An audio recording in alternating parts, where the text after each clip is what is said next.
错，这里又是森林外围，应该没什么。林中有异动，可能有妖试炼，结果迷路了。他不是虚衡。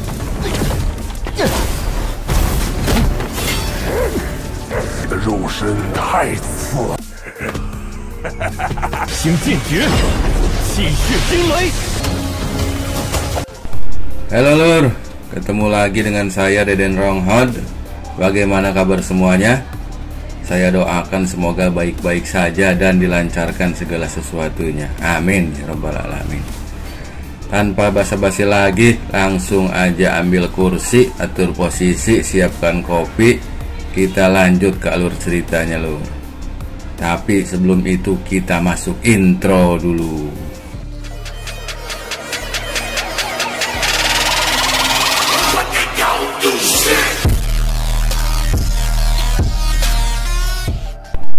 Di episode sebelumnya, Lao Zeng yang telah lulus ujian melawan iblis dan dia pun memenuhi syarat untuk berpartisipasi dalam ujian dan pergi ke hutan Changqiong untuk memberantas ras iblis.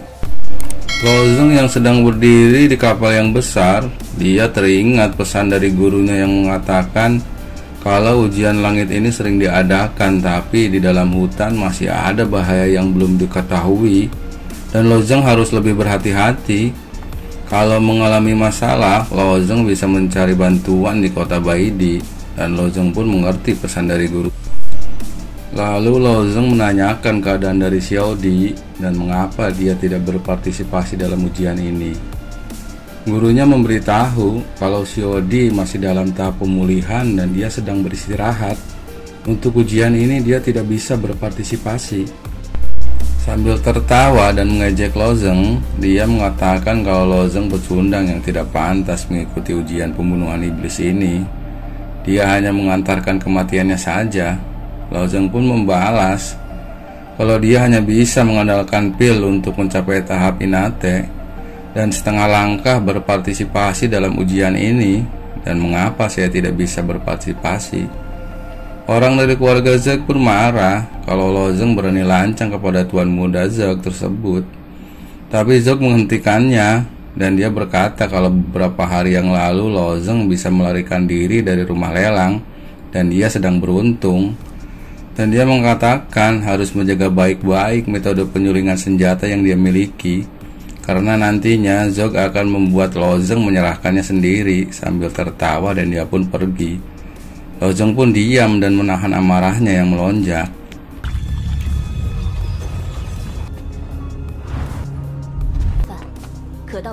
弟子明白，来参加这次试炼啊。任务应该不能。高征，你竟然也敢来，真是不知死。为什么不敢？敢这么跟真？竟然也敢来。 Dan kapal pun sampai di wilayah ujian puncak gerimis. Mereka semua diinstruksikan untuk meninggalkan kapal. Senior mereka yang bernama Lin Geng yang menjadi pemimpin tim ujian ini memperkenalkan dua murid dalam yang ikut berpartisipasi dalam ujian ini. Karena hari semakin larut, Lin Geng pun menginstruksikan untuk mencari tempat istirahat dan melanjutkan perjalanannya besok pagi. Lao Zeng yang memberi hormat kepada dua murid dalam dan dia ingin berkata sesuatu, tapi di sela pembicaraannya oleh murid dalam, dia mengatakan hanya karena disebut murid luar yang luar biasa, Lao Zeng jangan berlagak sombong. Murid dalam lainnya mengejek dan menambahkan kalau dalam ujian ini murid luar yang membutuhkan perlindungan darinya. Kalau kalian ingin hidup, maka harus menjaga sikap kalian. Murid junior lainnya mengatakan kepada Lao Zeng kalau semua orang dari murid dalam memang mempunyai sikap yang sangat sombong.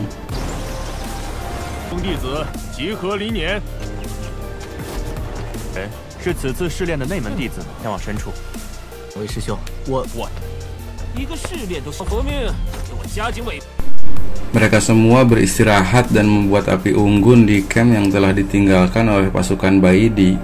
Mereka akan bermalam di sana dan besok pagi akan melanjutkan perjalanan untuk memasuki hutan.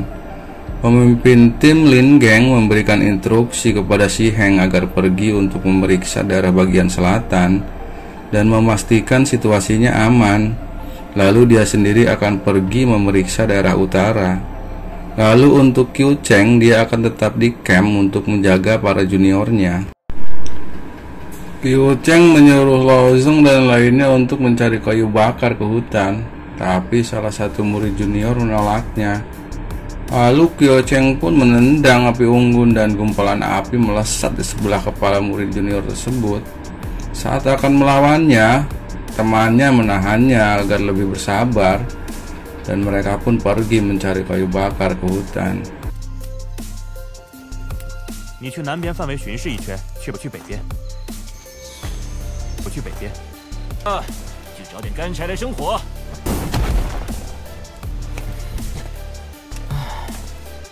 你鞋着了。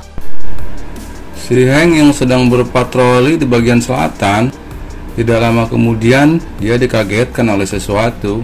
Ternyata hanya seekor rusa, dan itu bisa menjadi makanannya. Saat dia menghampiri rusa tersebut dan melihat kejanggalan, dia pun langsung bersiap untuk menyerang. Lalu tiba-tiba di atas pohon melompat seorang prajurit iblis. Si Heng pun langsung menyerangnya, dan tidak lama kemudian dia pun bisa mengalahkannya. Sambil bertepuk tangan, seorang iblis yang lebih besar pun muncul di hadapan si Heng, dan si Heng pun langsung menyerangnya. Di tempat lain, Lo Zeng yang berada di camp merasakan sesuatu, dan dia berkata kepada Lin Geng kalau ada sesuatu yang aneh dan berbahaya. Dan sepertinya Lin Geng pun merasakannya. Lin Geng mengatakan kalau si Heng masih belum kembali, tetapi Qiu Cheng mengatakan kalau si Heng cukup kuat dan tidak perlu mengkhawatirkannya, karena di pinggiran hutan dan pastinya tidak akan ada masalah. Lalu Qiu Cheng pun bertanya kepada Lin Geng kalau dia dulu pernah membunuh iblis dan ingin mendengar ceritanya. Lalu Lin Geng pun menceritakannya. Kejadiannya sudah 4 tahun yang lalu, di mana dia tersesat di hutan dan bertemu dengan prajurit iblis. Dan sekarang dia bisa membunuh semua iblis dengan 3 gerakan saja. Tidak lama kemudian, sebuah kepala rusa dilemparkan ke arah kerumunan. Dengan bertati-tati, Su Heng pun berjalan menghampiri mereka semua dan berkata, kalau seseorang berkata bisa membunuh prajurit iblis hanya dengan 3 gerakan saja. Melihat ada yang tidak beres, Lin Geng pun menyerang Su Heng. Sambil tertawa terbahak-bahak dan diselimuti oleh asap merah, semua orang kaget dan melemparkan serangan. Tidak lama kemudian muncullah prajurit iblis dan menyerang mereka. Lalu Lin Geng pun menahan serangan tersebut dan bertanya di mana Su Heng dan apa yang telah kau lakukan padanya. Prajurit iblis pun menjawab kalau tubuh Su Heng sangat buruk dan penasaran apakah tubuh kalian enak. Dan prajurit iblis pun berdatangan mengepung mereka. Pertarungan pun tak bisa dihindari. Lo Zeng melancarkan serangan dan membunuh beberapa prajurit. Begitupun dengan Qiu Cheng, dia membunuh beberapa prajurit iblis juga. Tapi untuk 2 junior yang lainnya kurang beruntung. 1 orang junior terkena serangan dan jatuh pingsan. Lalu junior yang lain terdesak, dan di saat kritis Lo Zeng menolongnya.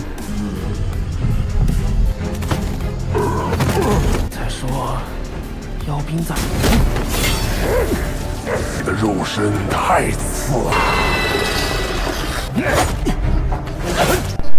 Dan Lin Geng pun disibukkan melawan pemimpin dari pasukan iblis tersebut. Sambil mengejek, iblis tersebut mengatakan kalau bisa membunuhnya hanya dengan 3 gerakan. Tetapi sekarang sudah lebih dari 3 gerakan. Lin Geng pun melepaskan serangan mematikan dan menebas leher dari iblis tersebut. Tetapi dia tidak mati dan tertawa sambil bertepuk tangan kepada Lin Geng. Dia pun menempelkan lagi kepalanya yang hampir putus dan kembali utuh seperti semula. Lin Geng pun kaget dan dia berkata kalau dia bukan prajurit iblis melainkan jenderal iblis yang mana tingkatnya lebih tinggi. Lin Geng pun menyerangnya dengan mengeluarkan teknik pedang pengoyak bintang digabung dengan teknik gemuruh tangisan darah. Dan serangan pun dilepaskan, tetapi hanya dengan tangan kosong. Jenderal iblis tersebut menahan serangan Lin Geng dan berbalik menyerang Lin Geng dengan serangannya.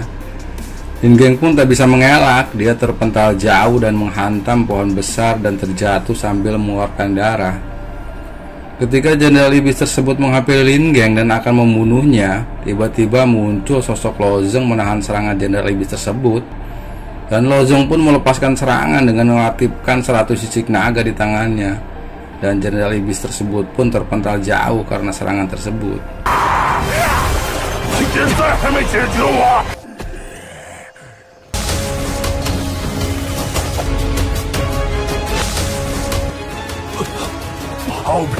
Sampai jumpa lagi dengan saya Deden Ronghot di alur cerita Donghua selanjutnya.